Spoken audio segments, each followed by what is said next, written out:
What's going on, everybody? Welcome to the Frankie D'Astoli Show. I am your host, Frankie D'Astoli, and happy Valentine's Day. Shout out to St. Valentine. We're going to be talking all about St. Valentine today, which I'm super excited about. And we're going to be talking about the importance of marriage. And we're going to talk about what it takes to have a successful marriage. And we're going to be looking at the Holy Family as we talk about that. But before we get into that, and I'm super excited about this episode, I want to talk about Rosary and real estate. Rosary and real estate is something that I've talked about a handful of times on the show, and it all forms off the saying, pray the Rosary, buy real estate. And why do we do that? Well, we pray the Rosary to unite ourselves with Jesus Christ and our Blessed Mother Mary, and to remember our spiritual poverty. The fact that no matter what materialistic things we might accumulate in this world, it doesn't get us closer to heaven. The only thing that gets us close to heaven is the relationship that we have with Jesus and following in the sacraments and the Catholic faith, right? That is what we believe as Catholics. That's what we're rooted in. And that is that spiritual poverty piece. However, being a husband, being a father, whether you're a father, a mother, a wife, a husband, whatever the case might be,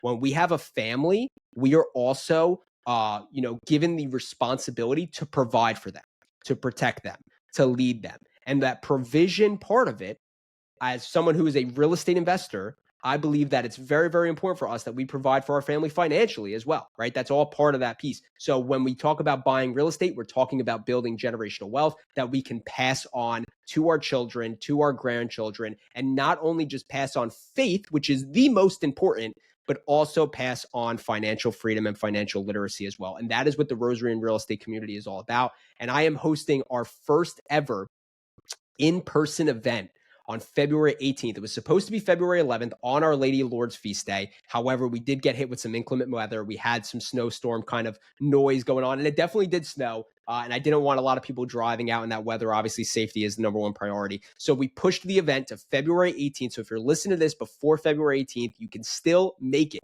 And you could sign up with the link in my Instagram bio. My Instagram is Frankie D'Astoli _REI. If you go to that Instagram and you go and click on that link in the bio, you're going to see there's a sign up. There's an RSVP. If you guys want to make it out, it is going to be February 18th at the Tap Room in Haddon Township. And that is going to start at 6:30 p.m. And it's probably going to run to about 8 p.m. Maybe a little bit later. We're going to have some networking and all of that stuff. But at the event, we are going to talk about what the Rosary is and why you should pray it. And we're also going to talk about how to get involved in real estate investing and why you should buy real estate, right? Why you should build that generational wealth. I'm super excited about the event. We already have a ton of signups and a lot of people that hopefully could still make it out on the 18th. But we're also going to be doing a massive giveaway. I've been putting this giveaway together for weeks. One special person, so anybody that goes is going to be entered into the giveaway, but one special person is going to earn this gift basket. And inside the gift basket, there is a limited edition Our Lady of Lourdes Pray the Rosary, Buy Real Estate sweatshirt, which is super fire, in my opinion. There is a book on the Rosary, in my opinion, the greatest book ever written on the Rosary. It's called The Secret of the Rosary by St. Louis de Montfort. And then there's also one of my personal favorite real estate books by Ken McElroy, The ABCs of Real Estate Investing. I also am throwing in there a rosary. It's an Our Lady of Lourdes rosary, a pamphlet on how to pray the Rosary. And there's also, on top of all of that, we're going to be giving away a 100% free, 100% off coupon to D'Astoli's Dojo Real Estate Investing Wholesaling Real Estate course. This course, I believe currently on my website, I have it valued for $595. It's 12 hours of online training, all taught by me on wholesaling, how to wholesale a deal from A to Z, how to handle objections, how to find deals, how to negotiate deals, how to run, deal math, how to comp, all of that stuff, all within that course. And then we also have weekly group coaching calls every Monday evening. And we do what's called a Q&A. It's question and answer and action. And that's what we do every single Monday night. We have kind of just a group coaching call where we talk about questions. We go through those questions. We talk about answers, talk about some of the lessons, and we also put in action items for all students. So if you are at the event, you are going to be entered into this giveaway where you're going to get it for 100% free if you win it. So it's going to be an awesome package. I'm super excited about the event. I am super excited to talk about two of my favorite things, the Rosary and real estate. So if you can make it out, February 18th at 6:30 p.m. at the Tap Room, I'd love to see you there. But let's talk about St. Valentine and Valentine's Day, because everybody gets all lovey-dovey with your girl or with your guy on Valentine's Day. And I don't think really any of us, truthfully, know what it's about. And I'm coming from a personal experience on that. I mean, like I knew it had Catholic roots to it, right? I knew it was based in Christianity, as honestly most holidays are, and we're going to talk about that. But like, really, where did it come from, right? Like, was this guy Valentine truly someone that actually existed in history, and what was his deal? And the answer is yes. And as this Valentine's Day has been approaching, I have been doing extensive research on this man, Saint Valentine, which I'm pretty sure his name was like Valentinius or something like that. I don't want to botch it. But Saint Valentine was a priest, and he was from Umbria, Italy. And he died in the 4th century. He lived during the 3rd century, and he lived under the rule of an emperor named Claudius. And Claudius was only emperor for a short period of time. It was probably about a year and a half. But in that year and a half is where Saint Valentine really became the saint of his time, and the saint that he ended up, kind of forming into and being forged into is probably even a better way.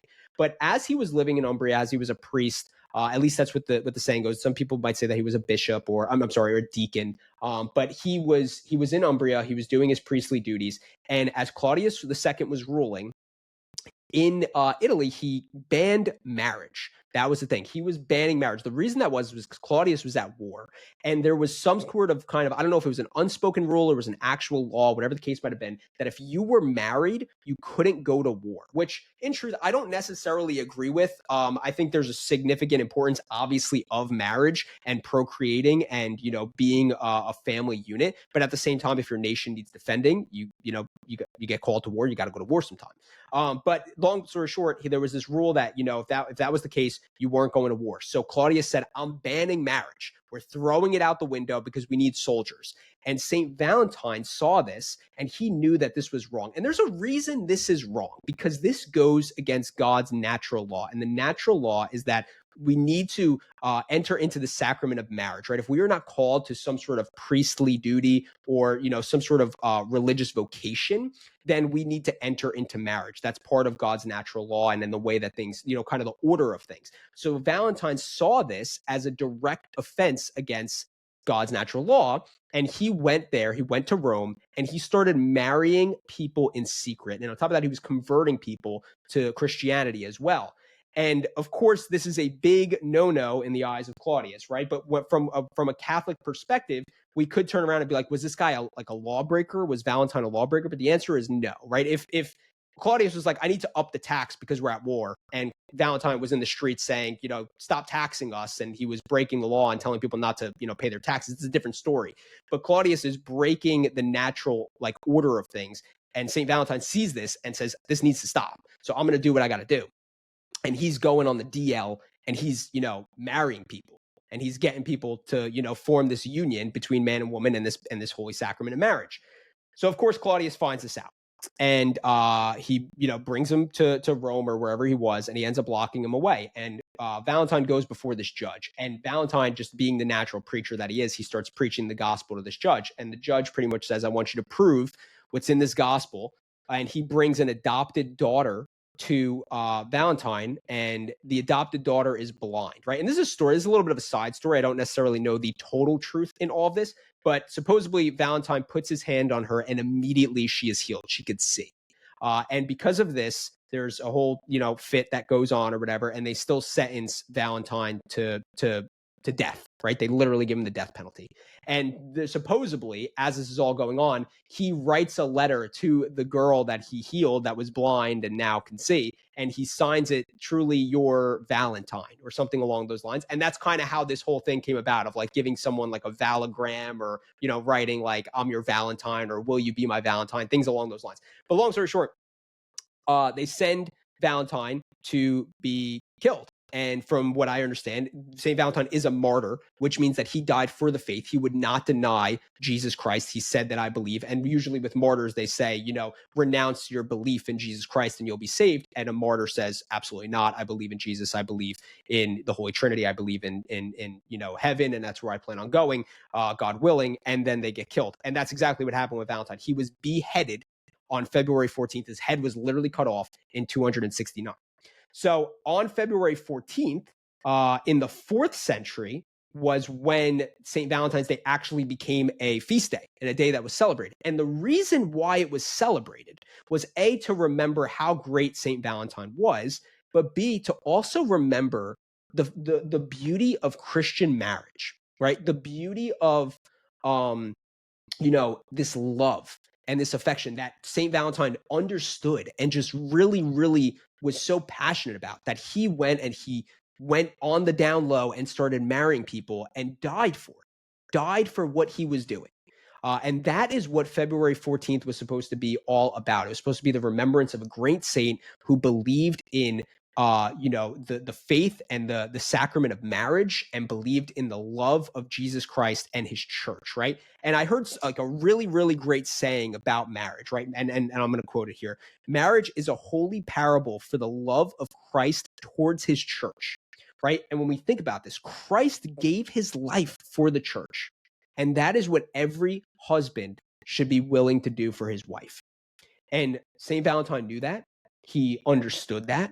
He respected that. And that's why he did what he did. And that's why he died, because he knew that marriage represents Jesus's love for his church. And if you ban that, you are taking away this beautiful visionary sermon of Jesus's love for his church. So he didn't stand for it, and he died for it. And that's what happens. And now when we think about Valentine's Day, what do we think about? And what do we think about when we think about a lot of these holidays, right? And it's not just Valentine's Day, but Valentine's Day, when I go into a store now, I don't see a single thing of St. Valentine. St. Valentine is nowhere to be found. This guy is off the face of the earth in most cases, right? What do you see? You see boxes of chocolates, you see bears. And what do you do with your significant other? Most of the time you go to a fancy restaurant, right? You spend extra money, maybe you have an intimate, day together, or whatever the case might be. Maybe you're in the boat of you're sending that awkward text to the person you like. Hey, so like, what are we? Like, are we getting together tonight or what? Right? Like you're probably, a lot of girls are probably in a lot of situations sending those texts to guys who just aren't grown up enough to actually hold a relationship. But never mind, I digress. But that's what it's about, right? It's not about marriage anymore. It's not about love anymore. It's about this kind of gift giving and this, what am I going to get in return type of mentality. And when we go down the list of these holidays, I mean, it's all a bunch of the same, right? St. Patrick's Day, it's literally called St. Patrick's Day. And you think anybody cares? No, they're out there getting hammered at their nearest Irish pub and pretending to be Irish and wearing shirts that say, "Kiss me, I'm Irish." Like, what are we doing here? Christmas, don't even get me started. It's a day about gift giving anymore, right? That's why I made the whole episode on the nativity and the birth of Jesus Christ, because people need to know about this. Easter, like literally, where did this bunny come from? I don't even know where the Easter bunny is from and why he's there. I mean, like, actually, right? It's this is what's happening. We're getting to all these secular, holidays, and it's killing us. It's killing us. Truthfully, we need to get back to the root of what these holidays are about. These Christian roots for what they truly stand for. And by doing this, we're going to do a few things. A, we're going to better ourselves.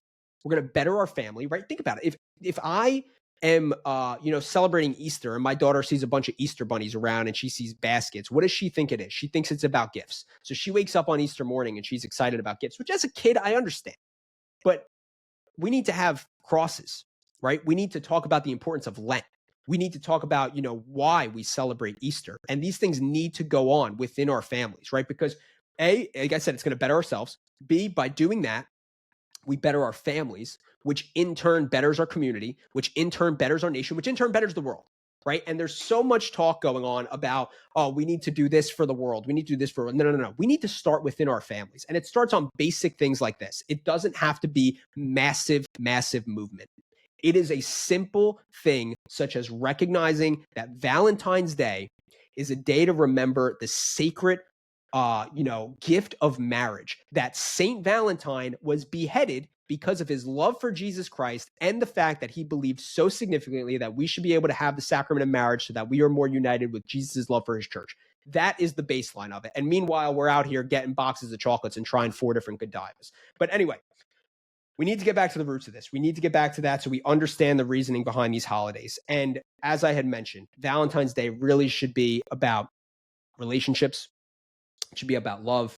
It should be about marriage. And when I think about this, I think to Our Lady of Fatima. Our Lady of Fatima, I believe was in 1917. I'm 99% sure about that, where she visited 3 children, Lucia, Jacinta, and I'm dropping the boy's name. I think it begins with an F. But long story short, she visits them every 13th for a period of months, and she has a lot of things that she brings to them. But the last thing that she says is the last battle between good and evil will be between the marriage and between the family. And when I reflect on this, I say to myself, where are we today? where are we today in our relationship with marriage, in our relationship with family? And truthfully, it feels like we're in 3rd century Rome, right? Where St. Valentine was in that time in Rome, it was a grotesque, fornicated area, right? There was, what's the word? Pedophilia. I don't think I'm necessarily saying that right. There were a bunch of pedophiles around, right? There were people just hooking up with a bunch of other people. There was no love. Clearly, there was banning of marriage, right? It was just a terrible time. Meanwhile, it feels almost like we're living in that time now, right? But the only difference is there's not a ban on marriage. There's people that just straight up don't want to get married. They don't want to get married, right? Or they want to get married on their own terms, right? They want to do it how they want to do it, right? And that's pretty much what we're living in, right? And in my opinion, it might even be worse because there's so many outlets for certain things nowadays, right? The divorce rate is through the roof. I mean, it's like it might be over 50% now. You have things like OnlyFans, which is just a disaster, right? You got some girl, oh, she's doing this to pay her way through college. Like, is that really where we are? Where are the fathers nowadays? Like, seriously. And it's very much scary, in my opinion, because if you believe what Our Lady of Fatima said, which I truthfully believe, and it all makes sense why the last battle will be between marriage and family, because if you look at the fall between Adam and Eve and what that union should have been versus the redemption of Joseph and Mary and what Jesus has brought through the Holy Family, it makes sense that like the end of times would necessarily be around the family. And when you look around at what's going on, it's not really a stretch to say that that's happening right now. And as we look at Valentine's Day, we need to, again, look at it from the sense of where do we stand in our own life, in our personal life, with our marriage or with our relationship or with our search for a spouse, right? If we're called to marriage, right? Where do we stand on that? What type of spouse are we looking for? Are we looking for the person that just loves to go out? They love to party. They like to experiment with things and they like to do some crazy stuff. Or are we looking for that faithful, trustworthy, supportive, comforting, protective person in some cases, right? What are we looking for in a spouse? And I think whether you're a man or a woman, you need to start asking yourself that question if you're not married. And if you are married, you need to look at yourself and look at your marriage and say, is this a marriage that I want my kids to see? Right? Am I being the husband to my wife that I would want a husband to be to my daughter? Right?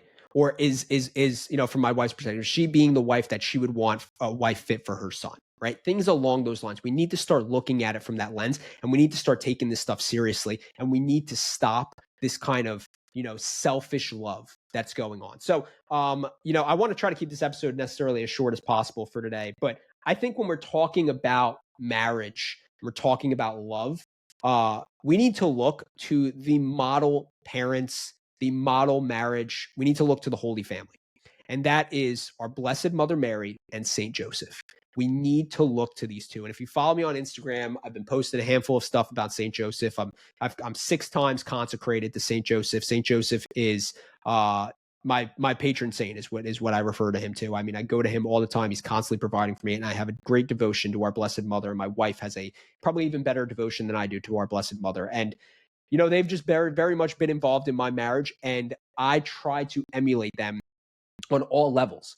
And I just constantly pray if I could have a fraction of the love and devotion and faithfulness that they had for each other, my marriage will flourish. And we need to look to them as our model. So let's just break down the Holy Family a little bit. And I want to break down what they bring to the table that we could see. So the first thing that I think a marriage really, really needs, and it needs to stand on, is trust. And unfortunately, in today's day and age, trust is constantly broken in marriage. And we see this all the time. Right? We see trust being broken all the time. And we see it in a few different ways, right? We could see it on a large scale of a spouse going out and cheating on another, right? Eventually leading to divorce, or leading to an open, quote unquote, open type of marriage where that's kind of a standard and it's okay to do that, which is just out of control. But we see a break in trust in some of those regards. Then we see a break in trust in other things, right? And think about it. Have you ever, and you might have been this person, and that's okay because you need to reflect on it, but do you ever kind of like, are you ever out with somebody and venting to you, or they're kind of airing out like their dirty laundry about their spouse. And like, that's just a break in trust, right? Like if I ever heard of Christina going out and talking about, how I came home one day totally defeated, and like how I looked like, I was, I had my tail between my legs and all that stuff, it would be a break in trust, right? I wouldn't feel super like, I wouldn't feel like I could be vulnerable with her in that sense, right? So trust goes a long way, and it goes in a lot of different ways. And when we look at the Holy Family, we see just this unwavering trust. And it starts with Saint Joseph when Mary actually, conceived by the Holy Spirit and received Jesus. And they were not in any type of relationship, right? Like they were betrothed. And usually, and just to give you some history, at least from what I understand, in the Jewish culture, you would be betrothed for pretty much a year before you actually lived with your spouse. So you would be betrothed to be married before you actually lived with that person. So when Mary is pregnant, and this is found out about, Saint Joseph, and there's a few different theories about this, but I firmly believe in this one, Saint Joseph didn't say Mary was unfaithful. He believed that the Holy Spirit came to Mary, that God chose Mary for who she was, the pure, born without original sin virgin that she was, and said, I am going to bring salvation to the world through you. And Saint Joseph didn't waver off that. He knew that that was, all part of the plan. And he never had a thought in his mind that Mary was unfaithful. And truthfully, if my wife was pregnant and it wasn't from me, I wouldn't have that type of trust, right? Like that is that he just demonstrates this unwavering trust that is absolutely locked in. The second is self-sacrifice. And we see this from Saint Joseph again. In the midst of this, he was willing to step away so that God could do his work with Mary, right? He was going to get out of the picture. And there are some things out there that say, he was going to divorce her quietly, X, Y, and Z, because of, the fact that he just didn't want to shame her. No, I truthfully believe that Saint Joseph straight up just didn't want to get in the way of God's plan. And think about the self-sacrifice that takes for this man, right? You're betrothed to your beautiful wife, and Mary was known for being the most beautiful person on the planet Earth who ever lived. And he is betrothed to her. He is the lucky man that's betrothed to her. And he is willing to step away and self-sacrifice himself for the greater good, right? That's what a man is called to do. So we need trust. We need self-sacrifice. We need self-control. And that's the next thing. So Saint Joseph and Mary lived in what's called a Josephite marriage, which means that they both lived in full chastity. They never had, they loved each other in full heart, but they never had the physical bond of marriage, right? And they both lived this way. And Mary was the perpetual virgin, right? She was a virgin when she conceived Jesus, all the way up into the time of the Assumption. She never broke that virginity. And Saint Joseph was also a perpetual virgin, and think about that control, right? Think about that control. Again, I bring it back to, you are, married to the Blessed Mother, the Queen of heaven and earth. You are married to the most beautiful woman on the planet, and you are self-controlling. Meanwhile, what do we have today? We have divorce rates through the roof because of cheating. We have the internet that provides pornography, and we have people married that are literally laying next to their wife, opening up porn on their phone. It's disgusting. It's disturbing. It needs to stop immediately. And we need self-control. We need to practice that self-control. The next, we see the guardian and protector that Saint Joseph is. And again, this is the last note that I'm going to hit on for more of the husbands in the marriage. We need to be able to provide that protection and that feeling of safety for your spouse, right? For your wife, for your girlfriend, for your fiance, whatever the case might be. And whenever sometimes I would ask my wife, Christina, I would say, like, what do you love most about our relationship? Like, what do you love about me? Right. So I'd be like, what do you love about me, honey? Like, tell me. My love of my language of love is words of affirmation. So I would, sometimes ask her that stuff. And the first thing she would always say, it wasn't, my absolutely dashing looks. It was the fact that I make her feel safe, that she feels protected, that she feels, just calm. She feels safe. And that is a really, really important piece of a marriage, right? And for us men, that is one of the great things that we get to hang our hat on, is that we are the protectors, we are the defenders, we are the guardians of our wives, of our women, right? Of our children. And that is what St. Joseph emulates. And I mean, we see it. They flee to Egypt. Think about all the hardships that he must have faced on the road to Egypt, right? All of the thieves and murderers and just criminals that were running around, all of these things that he must have faced, probably physical. We don't get any look into that into the Bible necessarily, but I mean, I can imagine that he's gotten into physical altercations protecting Mary and Jesus. And Mary never doubted the protection that she was provided for through Saint Joseph. And that's, again, I think a really, really important part of marriage is we need to be the protectors, the guardians, the defenders of our marriage. Now we look a little bit to the woman's side of a relationship, and I think one of the most, one of the things that stands out the most to me when I look at Mary, excuse me, and her relationship within the Holy Family is the respect that she has for Saint Joseph. Mary is the queen of heaven and earth. She is literally the most pure creature ever created. She was the chosen one to carry the savior of the world, yet she respects Saint Joseph as the head of the Holy Family. She doesn't say, I'm making all the calls. I'm doing everything. I am the chosen one. I am the queen. I am the one that God has picked.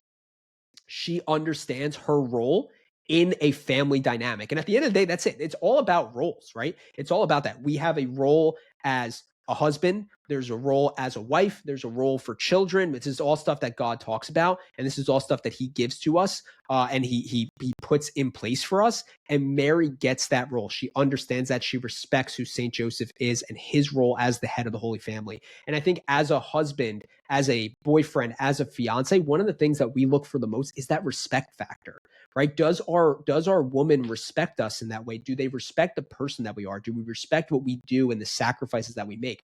And in some cases, you might be a man that doesn't deserve that respect, truthfully. And you need to have that inner conversation with yourself, right? If you don't feel like you're getting respect, did you earn respect? That's a question you need to ask, right? Don't point the finger, honey, you don't respect me. That's why I'm going out to the bar every Saturday night with the boys and I'm hitting on women, right? Have that conversation. Do you deserve that respect? And for women, it's important to give that respect because for men, a lot of times we like to just feel like men. That's what we want to feel. We want to feel like we're a man, like we have that, that feeling of being at the head of that family. It's important to us. We are born a lot of times with these leadership type of, motives, and it's important to be that. So the way that Mary respects that, the way that she shows and leans into Saint Joseph's manlyhood and his, role within the family is just so beautiful.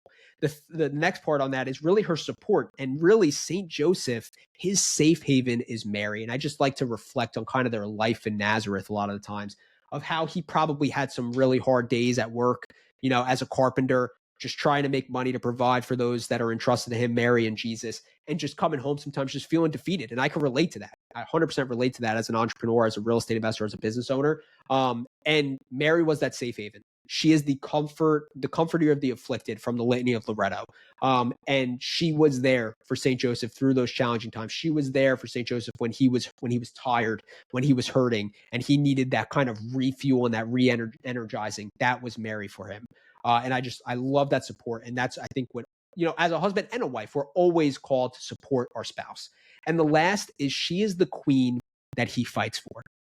And I think this is so important. Every man needs a woman to fight for, right? And we see this even just in the olden times of, medieval, stories or whatever it is. But look at, back then, at least now, the whole Disney princess thing, it's taken a whole left turn in my opinion. But look at like the older Disney princesses, right? Like it was always like there was a knight in shining armor that came and like swooped up the princess or whatever the case is. Like that's always been it. Because when you have that queen, that woman that, just ignites that flame in you, you have so much love and passion for her, you will go to the ends of the earth to do whatever you need to do. You will die for that person. And that's what love is. And that's what Jesus shows us love is, because he dies for us, right? And we see that within the Holy Family. So in my opinion, these are my, whatever they are, 7 points. Trust, self-sacrifice, self-control, being a guardian and protector for husbands, being respectful, both to men and women in the relationship, being supportive on both sides, and being the man that fights for your wife, that you will die for your bride. And we need to relate to that on this Valentine's Day. We need to think about that. So I'm going to end real quick, just because I do have a call with an accountant in 3 minutes ago. Actually, I'm running late for that meeting. I'm going to end real quick with a message from Corinthians Very, very common, scripture verse, but I think it's one that we should reflect on and we should think on. So this is Corinthians 13, chapter 13, verses 4-7. Love is patient. Love is kind. It is not jealous. Love is not pompous. It is not inflated. It is not rude. It does not seek its own interests. It is not quick-tempered. It does not brood over injury. It does not rejoice over wrongdoing, but rejoices with the truth. It bears all things, believes all things, hopes all things, endures all things. And I'll end it with verse 8. Love never fails. Remember this Valentine's Day. Remember St. Valentine. Remember the fact that he died to marry people. And remember the fact that a lot of times nowadays people don't even want to get married. Remember what the sacrament is for. And be the man that your wife deserves. Be the wife that your husband deserves. And be the marriage that you want your kids to see and to strive for in their future. Pray the Rosary, buy real estate. Happy Valentine's Day, everybody. Peace out.